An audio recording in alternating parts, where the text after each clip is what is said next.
इन 60-65 साल के uncle aunty का झगड़ा खत्म ही नहीं होता। एक बार के लिए मैंने सोचा अंकल और आंटी से बात करूं, क्यों लड़ते हैं हर वक्त आखिर बात क्या है। फिर सोचा मुझे क्या, मैं तो यहाँ 2 दिन के लिए आया। मगर थोड़ी देर बाद आंटी की जोर जोर से बड़बड़ाने की आवाज़ आई तो मुझसे रहा नहीं गया। ग्राउंड फ्लोर पर गया तो मैं देखा अंकल हाथ में वाइपर और पोछा लिए खड़े थे। मुझे देखकर मुस्कुराए और फिर फर्श की सफाई में लग गए। अंदर किचन से आंटी के बड़बड़ाने की आवाज़ें अब भी आ रही थी। कितनी बार मना किया है फर्श की धुलाई मत करो, पर नहीं मानता बुढ़ा। मैंने पूछा अंकल क्यों करते हैं आप फर्श की धुलाई जब आंटी मना कर रही है तो? अंकल बोले बेटा फर्श धोने का शौक मुझे नहीं इसे है, इसलिए करता हूँ ताकि इसे ना करना पड़े। ये सुबह उठकर ही फरसाने लगेगी, इसलिए इसके उठने से पहले ही मैं धो देता हूँ। क्या मुझे बड़ा आश्चर्य हुआ। अंदर जाकर देखा आंटी किचन में थी। अब इस उम्र में बूढ़ों की हड्डी पसली कुछ हो गई तो क्या होगा, मुझसे नहीं होगी खिदमत। आंटी झुझला रही थी। पराठे बनाकर आंटी सिलवट्टे से चटनी पीसने लगी। मैंने पूछा आंटी मिक्सी है तो फिर? तेरे अंकल को बड़ी पसंद है सिलबट्टे की पीसी चटनी, बड़े शौक से खाते हैं। दिखाते यही है कि उन्हें पसंद नहीं। उधर अंकल भी नहा धोकर फ्री हो गए थे।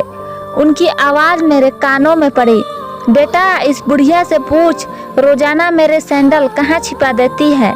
मैं ढूंढता हूँ और इसको बड़ा मज़ा आता है मुझे ऐसे देखकर। मैंने आंटी को देखा, वो कप में चाय उड़ेलते हुए मुस्कुराई और बोली हाँ मैं ही छिपाती हूँ सैंडल, ताकि सर्दी में ये जूते पहनकर ही बाहर जाए।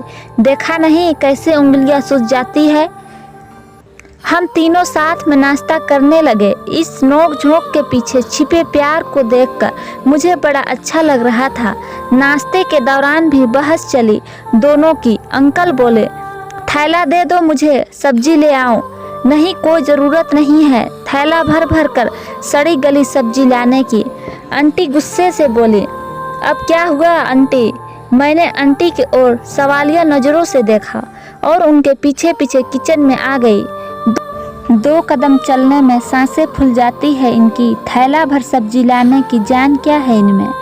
बहादुर से कह दिया है वह भेज देगा सब्जी वाले को। मॉर्निंग वॉक का शौक चर्राए है बूढ़ों को। तू पूछ उनसे क्यों नहीं ले जाते मुझे भी साथ में।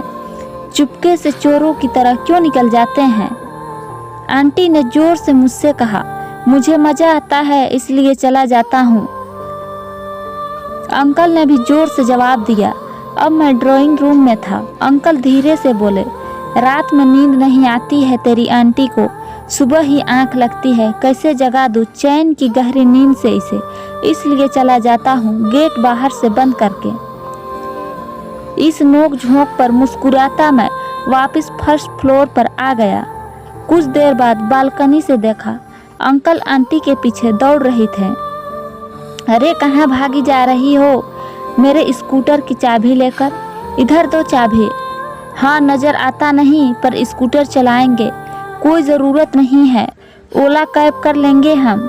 आंटी चिल्ला रही थी ओला कैब वाला किडनैप कर लेगा तुझे बुढ़िया। हाँ कर ले, तुम्हें तो सुकून हो जाएगा।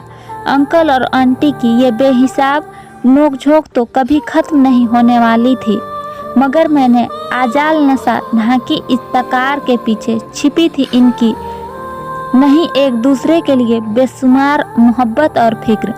मैंने आज समझा था कि प्यार वो नहीं जो कोई कर रहा है, प्यार वो जो कोई निभा रहा है। तो दोस्तों मेरी आज की ये कहानी आप लोगों को कैसी लगी? कहानी अच्छी लगी हो तो वीडियो को लाइक शेयर ज़रूर करें और नए हैं तो चैनल को सब्सक्राइब करना ना भूलें।